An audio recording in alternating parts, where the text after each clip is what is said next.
You know, there was a time we were moving a rocket with bullock.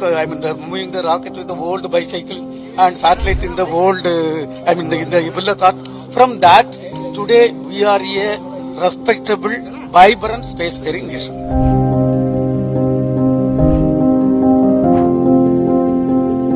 తినడానికి తిండి లేదు, స్వాతంత్రం సాధించుకుని పట్టుమని 20 ఏళ్లు కూడా కాలేదు. ఇలాంటి టైంలో మీకు అంతరిక్షం గురించి ఆలోచనలు కావాలా? ఆకాశానికి ఎగిరి ఏం సాధిస్తారు? ఇది నాడు మన దేశంలో స్పేస్ సైంటిస్టులు ఎదుర్కొన్న మాటలు. అప్పటికే అభివృద్ధి చెందిన దేశాలైన అమెరికా, రష్యాలు స్పేస్ సైన్స్లో విజయాల మీద విజయాలు నమోదు చేస్తుంటే భారత్లో సైంటిస్టులు మాత్రం తమకు అలాంటి అవకాశం దొరికితే బాగుండునని ఆశగా ఎదురు చూసేవారు. అయితే ఆ కళ అంత త్వరగా సాధ్యపడలేదు. కానీ రష్యా చేసిన ఓ అంతరిక్ష ప్రయోగం మన దేశంలోనూ అలాంటి కళలు కనొచ్చు అని శాస్త్రవేత్తలను ఉసికొల్పేలా చేసింది. నాడు సైకిల్ మీద రాకెట్ని మోస్తూ ఎడ్ల బళ్లపై ఉపగ్రహాలను తీసుకువెళ్తూ మొదలుపెట్టిన ఆ ప్రయాణమే ఈరోజు ఇస్రోను 100వ రాకెట్ ప్రయోగం చేసి దాన్ని విజయవంతం చేయగల స్థాయికి తీసుకువెళ్ళింది. 1957లో రష్యా స్పుత్నిక్ ఉపగ్రహాన్ని ప్రయోగించినప్పుడు మన దేశంలోనూ అలాంటి ప్రయోగాలు చేపడితే విజ్ఞానం దిశగా మనవంతు సాయం చేసిన వాళ్ళం అవుతామని అప్పటి ప్రధాని నెహ్రూకు చెప్పి భారత అంతరిక్ష పరిశోధన ప్రస్థానాన్ని ప్రారంభించింది విక్రమ్ సారాభాయ్. అందుకే ఆయన్ని grand father of space research అని పిలుస్తారు ఇండియాలో.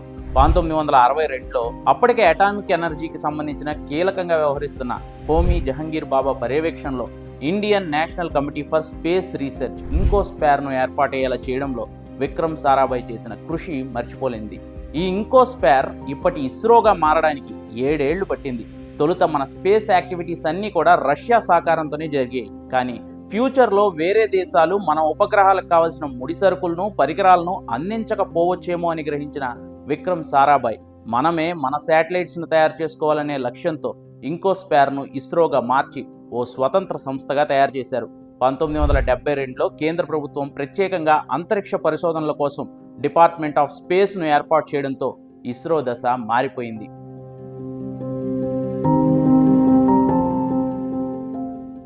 కానీ మన శాస్త్రవేత్తల ప్రయాణం అంత సాఫీగా సాగిపోలేదు. 1975లోనే మన మొదటి ఉపగ్రహం ఆర్యభట్టను తయారు చేసిన దాన్ని రష్యా సహకారంతోనే అంతరిక్షంలోకి ప్రవేశపెట్టింది ఇస్రో. ఇప్పుడు కావాల్సిందల్లా మనమే ఓన్గా రాకెట్ను తయారు చేసుకుని ప్రయోగించడమే. 1979లో శ్రీహరికోట లాంచ్ ప్యాడ్ రెడీ అయిన స్పేస్ లాంచ్ వెహికల్ SLV ద్వారా మనం చేసిన తొలి ప్రయత్నమే ఫ్లాప్ అయింది. రాకెట్ 2వ దశలో ప్రాబ్లమ్స్ రావడంతో అమాంతం కుప్పకూలిపోయింది SLV. కానీ సైన్స్లో ఫుల్ స్టాప్లు ఉండవు, కేవలం కామాలు మాత్రమే ఉంటాయి. గెలిచామా విజయానికి మరో మెట్టు, ఓడామా విజయం కోసం ఆల్టర్నేట్గా దారి వెతుక్కోవడమే. ఈ రెండే ఉండే స్పేస్ సైన్స్లో ఇస్రో సైంటిస్టులు రాత్రి పగలు తేడా లేకుండా కష్టపడ్డారు. 1980లో రోహిణి 1 ఉపగ్రహంతో మనోళ్ళు ఇచ్చిన కంబ్యాక్ చరిత్రలో ఎవ్వరూ మర్చిపోలేరు.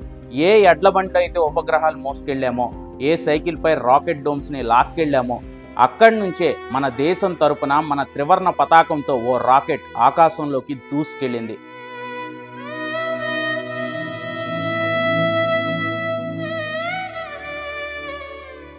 రోహిణి 1 మన దేశంలో నుంచి ప్రయోగించి అంతరిక్షంలోకి విజయవంతంగా ప్రవేశపెట్టిన తొలి ఉపగ్రహంగా చరిత్రలో నిలిచిపోయింది. విక్రమ్ సారాభాయ్, సతీష్ ధావన్, APJ అబ్దుల్ కలాం లాంటి మహానుభావులంతా ఇస్రోకు ఎంతో సర్వీస్ చేశారు. విక్రమ్ సారాభాయ్, MGK మేనన్, సతీష్ ధావన్తో మొదలుపెట్టి నిన్న మొన్నటి శివన్, సోమనాథ్, ఇప్పుడు నారాయణన్ వరకు 12 మంది ఇస్రో చైర్మన్స్ భారత అంతరిక్ష పరిశోధనలను ముందుండి నడిపించారు. SLV రాకెట్లు కాస్త పోలార్ శాటిలైట్ లాంచ్ వెహికల్స్ PSLVలుగా మారాయి. 2001లో geo synchronised space launch vehicle GSLVని తయారు చేసింది ఇస్రో. 5000 కిలోల బరువు ఉన్న రాకెట్లైనా సరే ఈజీగా మోసుకెళ్లగలిగే సామర్థ్యాన్ని సొంతం చేసుకున్నారు మన శాస్త్రవేత్తలు. ఇన్సాట్స్, ఎడ్యుసాట్స్, జీసాట్స్ అంటూ సిరీస్ ఆఫ్ ప్రయోగాలు చేసాం. అనేక ఉపగ్రహాలను విజయవంతంగా కక్షల్లో ప్రవేశపెట్టే టెక్నాలజీ పరంగా దేశాన్ని ఎప్పటికప్పుడు అప్గ్రేడ్ చేస్తూ వచ్చింది ఇస్రో. ఈరోజు నావిగేషన్, మొబైల్ కమ్యూనికేషన్స్ ఇలా ఏ రంగంలో చూసుకున్నా మన దేశం సగర్వంగా నిలబడడానికి ఇస్రో అందించిన సేవలు మర్చిపోలేనివి. 2005లో సెకండ్ లాంచ్ ప్యాడ్ను రెడీ చేసుకున్నాం. 2008లో మనం చేసిన చంద్రయాన్ ప్రయోగంతోనే చంద్రుడిపై నీటి అవశేషాలు ఉన్నాయి అని ధృవీకరించాం. 2014లో హాలీవుడ్ సినిమా కంటే తక్కువ బడ్జెట్తో సింపుల్గా అంగారగ్రహానికి మొదటి ప్రయత్నంలోనే చేరుకున్నాం. 2016లో ఒకేసారి 20 ఉపగ్రహాలు పంపి రికార్డ్ సెట్ చేసి 2017 అంటే నెక్స్ట్ ఏడాదే ఏకంగా 104 ఉపగ్రహాలను ఒకేసారి రాకెట్లో పంపి అవన్నీ కక్షల్లో విజయవంతంగా ప్లేస్ అయ్యేలా చేసి ఇస్రో అంటే ఆర్డినరీ కాదని స్పేస్ సైన్స్లో బాహుబలి అని పేరు తెచ్చుకున్నాం. ఇక చంద్రయాన్ 2 ఫెయిల్ అయినా కంబ్యాక్ ఇచ్చి చంద్రయాన్ 3తో చంద్రుడిపై ల్యాండర్ను దింపి రోవర్ను నడిపించి దక్షిణ ధ్రువంపై భారత జెండాను పాతాం. ఇప్పుడు నెక్స్ట్ టార్గెట్స్ చంద్రుడి మీదకు భారతీయుణ్ణి పంపించేలా గగన్యాన్ ప్రాజెక్టు, సొంతంగా మనకంటూ ఓ స్పేస్ స్టేషన్ నిర్మించుకునేలా ఏర్పాట్లు, శుక్రుడిపై చేయబోయే శుక్రయాన్ యాత్ర, ఇవన్నీ ఎవరూ ఊహించని స్థాయిలో మన ఇస్రో సాధించిన ప్రగతి.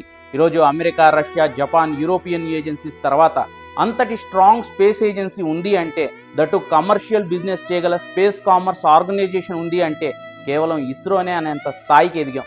ప్రయత్నం చిన్నగానే మొదలై ఉండొచ్చు, కానీ రీసౌండ్ చాలా పెద్దగా వినిపిస్తూ ఈరోజు చేసిన GSLV F-15 ప్రయోగంతో సగర్వంగా 100వ రాకెట్ను లాంచ్ చేసి ఇస్రో ఘనతను ప్రపంచవ్యాప్తంగా చాటి చెప్పాం.